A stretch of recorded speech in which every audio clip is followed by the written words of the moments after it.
En el día de hoy vamos a empezar la serie de predicaciones de las 7 iglesias que aparecen en el libro de Apocalipsis. Así que te voy a pedir que abras tu Biblia en Apocalipsis capítulo 2, versículos 1 y 7. Hoy vamos a estar viendo esa primera iglesia que aparece allí, que es la de Éfeso. Y fijaos, antes de leer este pasaje, me gustaría dar detalles del contexto histórico, pero para vuestra información. Se nos cuenta en la Biblia del libro de la ciudad de Éfeso, se nos cuenta en el libro de los Hechos, capítulo 18, 19 y 20. Luego, también en la propia epístola que el apóstol Pablo escribió a los Efesios. Y luego tenemos en Apocalipsis, capítulo 2, también se envía allí otra carta a la iglesia en Éfesos. Pero antes os voy a dar información que nos permitirá conocer el contexto de esta gran ciudad para que sepáis qué es lo que Juan está diciendo. Fijaos, detalles. La ciudad, acerca de la ciudad de Éfeso. Éfeso era en el primer siglo la cuarta ciudad más importante de todo el Imperio Romano. La cuarta ciudad más importante, solo por detrás de Roma, que era la capital, de Alejandría y de Antioquía de Siria. Esas tres eran las más importantes. Luego estaba Éfeso, que si bien no era la capital de la provincia de Asia, recordad que cuando aparece Asia en este pasaje, en Apocalipsis, no está refiriéndose al continente que hoy nosotros conocemos, sino a una provincia romana. Y Éfeso no era la capital, sino que era Pérgamo. Veremos esta ciudad dentro de algunos domingos. Pero aún sin ser la capital, Éfeso era más importante que la propia capital, que era Pérgamo. Tenía una población de alrededor de 250.000 a 500.000 habitantes. Hoy no nos parecerá mucho, se dice que Móstoles tiene un poco más de 200.000. Pero en aquel entonces tener una ciudad con más de 200.000 habitantes era una auténtica metrópolis.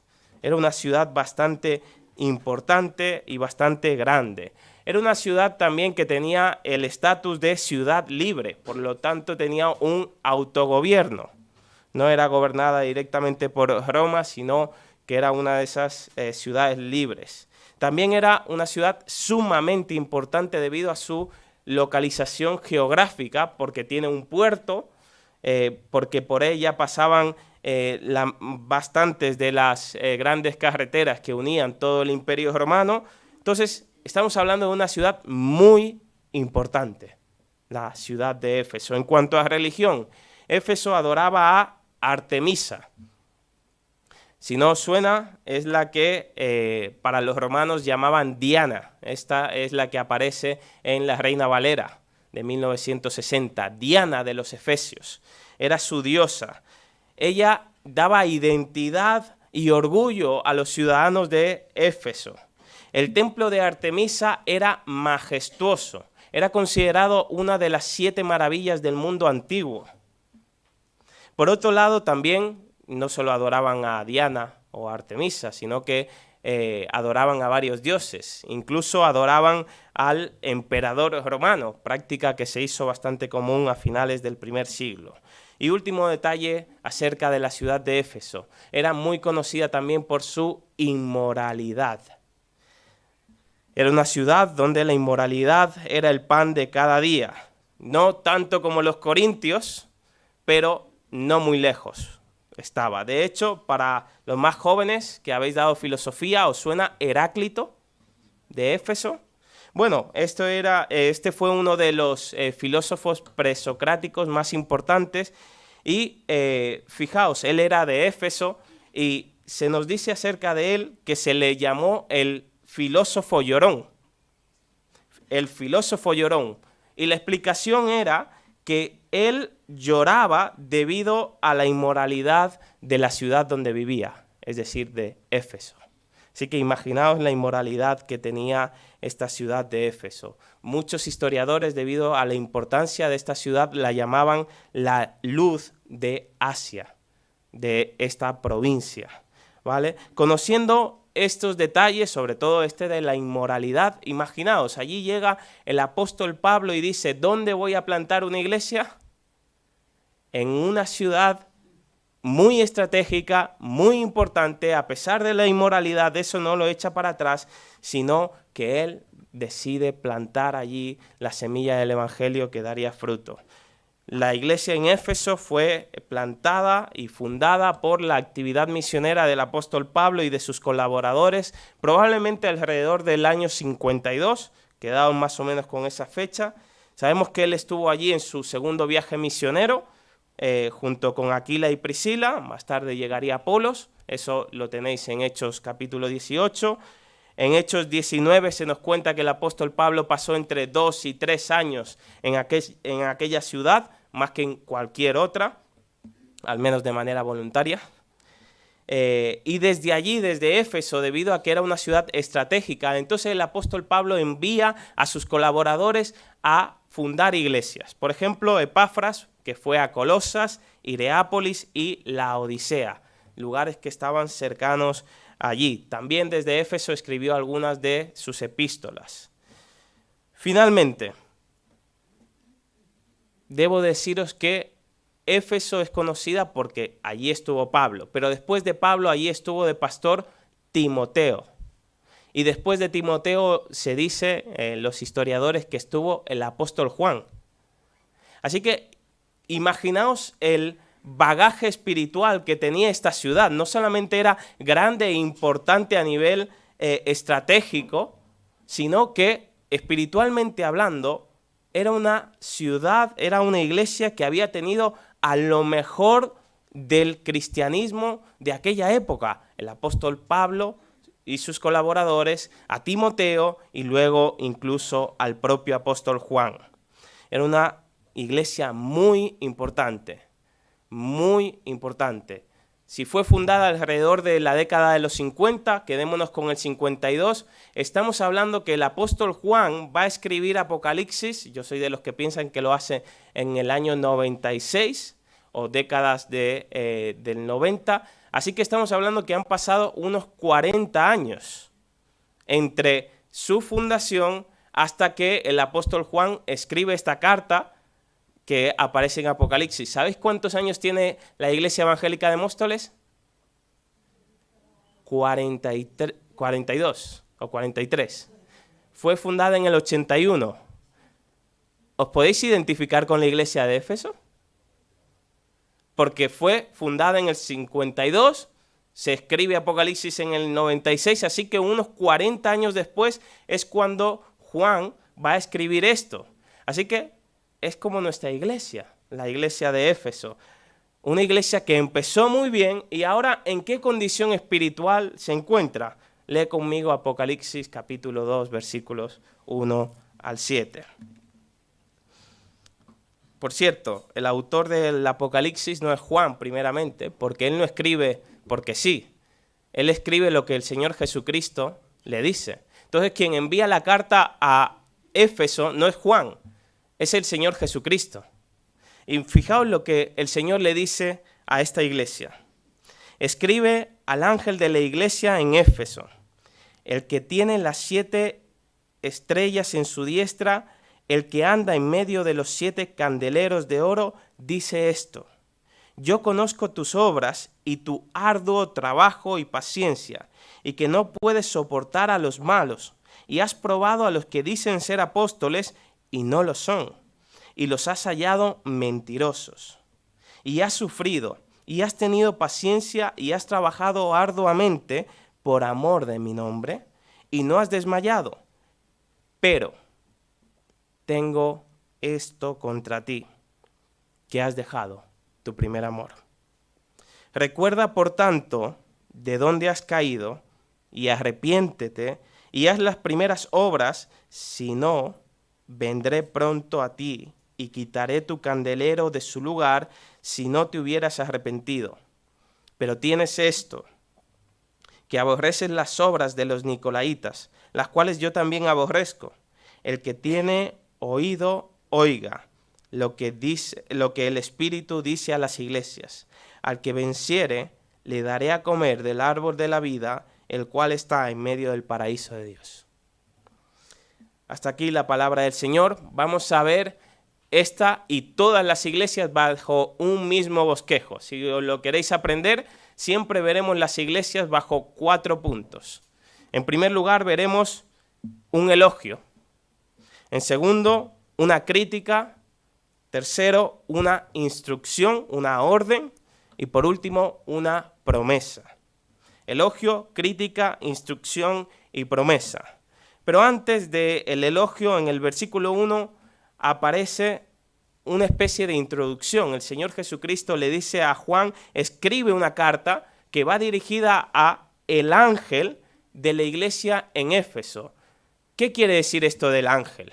¿Acaso había un ángel en cada iglesia? Sí, pero un ángel hace referencia al pastor, obispo, al responsable que había en aquella iglesia y que era el encargado de recibir la carta, abrirla y leerla luego en voz alta en las congregaciones. Así que cuando aquí aparece en todas las iglesias va a aparecer el ángel, no os imaginéis una criatura con alas, imaginaos más bien un pastor.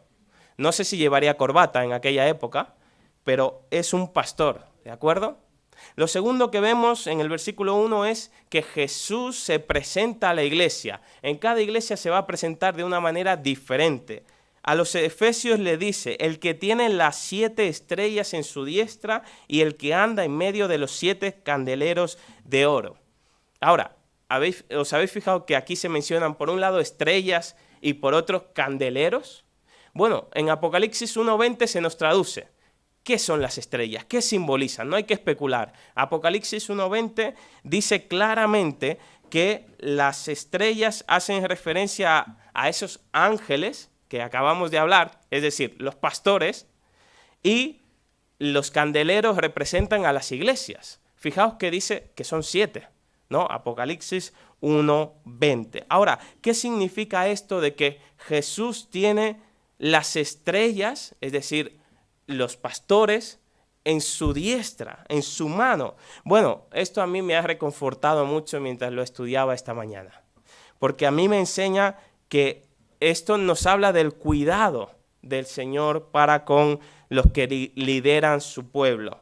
Queridos diáconos, ancianos y todos aquellos que trabajáis en la obra del Señor, no es fácil servir en la iglesia. Hay momentos de grandes dificultades, hay momentos de cansancio, hay momentos donde nos gustaría tirar la toalla, pero cuando ese momento llega, cuánto aliento te da el saber que tú no estás solo, que el Señor te sostiene en su mano, que el Señor está contigo, de que el Señor te va a ayudar, y de que el Señor no permitirá nunca una situación que se escape de sus manos. Y yo pregunto a todos los que sirven en algún ministerio, ¿tú eres consciente de que el Señor es quien te sostiene? Por muchas dificultades que pasemos, debemos de reconocer y saber que si podemos trabajar en la obra del Señor es porque, 1, Él nos capacita para ellos, y 2, Él nos cuida. Él no nos deja, Él está con nosotros. ¿Y qué es esto de que Él se mueve en medio de los candeleros? Bueno, si los candeleros son las iglesias, es que Él se mueve en medio de las iglesias. Esto también me animó bastante, porque fijaos, el Señor no se queda en una sola iglesia que sea su favorita, sino que Él se mueve en medio de todas ellas. Él está en cada iglesia a través de su Espíritu Santo, y Él nos permite sentir su presencia. ¿Os acordáis de aquella promesa donde están 2 o 3 congregados en mi nombre, allí estoy yo en medio de ellos? Pues hace referencia a esto, que el Señor se mueve en medio de sus iglesias, y esto a veces nos da miedo. Algunos que tienen miedo a que el Espíritu se mueva. Pero hermanos, el Señor, ¿tú eres consciente de que el Señor está aquí en esta mañana? Ahora, ¿tú eres consciente de que el Señor hará lo que Él quiera? Porque a veces si aquí sentimos, permitidme, ¿vale? Pero la presencia del Señor nos podemos asustar y decir, ¿pero esto qué es? Bueno, el Señor dice, yo estoy en medio de ti. ¿Qué pasa? ¿Que tú quieres que yo actúe como tú quieres? ¿O yo haré lo que yo quiera con mi iglesia, con mi pueblo? Pues hermanos, el Señor está en medio nuestro y Él hará lo que Él quiera. ¿No le pedimos su bendición? ¿Poder sentir su presencia? ¿Poder tener su bendición? Pues deja que el Señor se mueva libremente en medio de su pueblo. Él sostiene a los líderes de la iglesia en su mano y Él se mueve en medio de las iglesias. Bien, pues después de esto empecemos con el elogio. Versículos 2, 3 y 6. Allí se nos dan 3 elogios. Es decir, esta iglesia tenía 3 cosas buenas, en resumidas cuentas, si leéis estos 3 versículos, ¿vale? Del versículo 2 y 3 aprendemos lo primero, que es una iglesia que ha trabajado mucho para el Señor. Es una iglesia que ha trabajado arduamente, que ha hecho muchas cosas para extender el reino de Dios. Recordad que cuando el apóstol Pablo llegó allí, no habían iglesias. Es decir, es una iglesia que ha empezado de cero y ha levantado no solo su propia iglesia en esta ciudad, sino también en otros lugares. Ha plantado otras iglesias, así que los hermanos de Éfeso han trabajado arduamente para el Señor. Recordad, también debemos de saber que Éfeso llegó a ser para el cristianismo la tercera ciudad más importante después de Jerusalén y de Antioquía. Fue el sitio estratégico para que el apóstol Pablo también desarrollara gran parte de su obra misionera. Así que es una iglesia que ha trabajado mucho. Segundo, es una iglesia que no ha soportado a los malos, porque ha sabido distinguir entre los falsos apóstoles y los verdaderos, y que también aborrece a los nicolaitas, ¿vale? No se trata solo de plantar iglesias de un lado para otro, también hay que cuidar esas iglesias y hay que protegerlas de los falsos maestros que la intentan destruir, esos lobos que se meten en medio del rebaño disfrazados de ovejas. Los efesios tenían discernimiento espiritual y el Señor Jesucristo los reconoce y los alaba por ello. Por cierto, los nicolaitas, estuve mirando y realmente no se sabe exactamente quiénes eran. Lo único que se sabe es que no eran nadie buenos, sino que intentaban meter falsas enseñanzas entre las iglesias. Eran personas que hacían cosas que el Señor aborrece, como se nos dice, y por lo tanto la iglesia también tenía que aborrecerlo. Y lo hacían. El Señor se los reconoce. Así que recordad, en primer lugar, es una iglesia que ha trabajado. En segundo lugar, es una iglesia que ha discernido espiritualmente a los falsos líderes de los verdaderos. Y por último, en el versículo 3 se dice que han sufrido y no han desmayado. Han sufrido por el nombre del Señor y no han desmayado. El trabajo de fundar iglesias, de cuidarlas, de hacerlas crecer, de protegerlas contra los falsos maestros, desgasta. Es un trabajo arduo, como se nos acaba de decir. Es un trabajo en el cual se sufre. Y ellos lo han hecho. Han estado dispuestos a pagar el precio y dice que no han desmayado. Se han mantenido firmes y esto era de gran testimonio. Cuando habían tenido la oportunidad, cuando vemos estos elogios a la iglesia de Éfeso, yo me pregunto, si el Señor Jesús escribiera una carta hoy a nuestra iglesia, una carta a los mostoleños, ¿qué nos diría? ¿Qué elogios daría a esta iglesia? ¿Daría algún elogio el Señor Jesucristo? Bueno, os contaré uno, al menos. He tenido la oportunidad de conocer el testimonio de algunos de los hermanos mayores de esta iglesia que estuvieron incluso en la fundación de la iglesia. Y para mí, bueno, esto es algo que están experimentando mucho Merle y Timea ahora, que están haciendo entrevista a las personas mayores de la iglesia. Y no sé ellas, bueno, sí que lo sé porque me lo han dicho, pero para mí es impactante el testimonio que tienen nuestros hermanos mayores, cómo ellos comenzaron a quitar a la iglesia de ese lugar. Luego os voy a decir cuál fue el resultado, ¿vale? Pero dejadme ir rápidamente al... esta es la instrucción. ¿Qué deben de hacer para poder recuperar su primer amor? Pero en último lugar, el Señor les da una promesa. Les dicen que hay oportunidad de cambiar. Podéis arrepentiros, podéis volver a las primeras obras, podéis volver a mí. Y el Señor dice, al que venciere, le daré, esta es la promesa, ¿qué le dará? A cada iglesia le dará algo diferente. Dice, le daré de comer del árbol de la vida que está en medio del paraíso de Dios. El árbol de la vida es el mismo que aparece en Génesis 2:9. El Señor cuando plantó el jardín y puso allí a Adán y Eva, allí había muchos árboles, pero habían dos árboles que eran especiales. Por cierto, solo nos acordamos de uno, ¿verdad? Solo nos acordamos del árbol de la ciencia del bien y del mal. ¿Y qué pasa con el árbol de la vida? Que también está allí. Dice en Génesis 2:9 que también el árbol de la vida que estaba en medio del huerto. ¿Qué hubiese pasado si en vez de comer del árbol de la ciencia del bien y del mal, Adán y Eva hubiesen comido de este árbol? Que nos hubiésemos ahorrado todos los problemas que han habido, hay y habrán en toda la humanidad. Pero sabemos que no lo hicieron.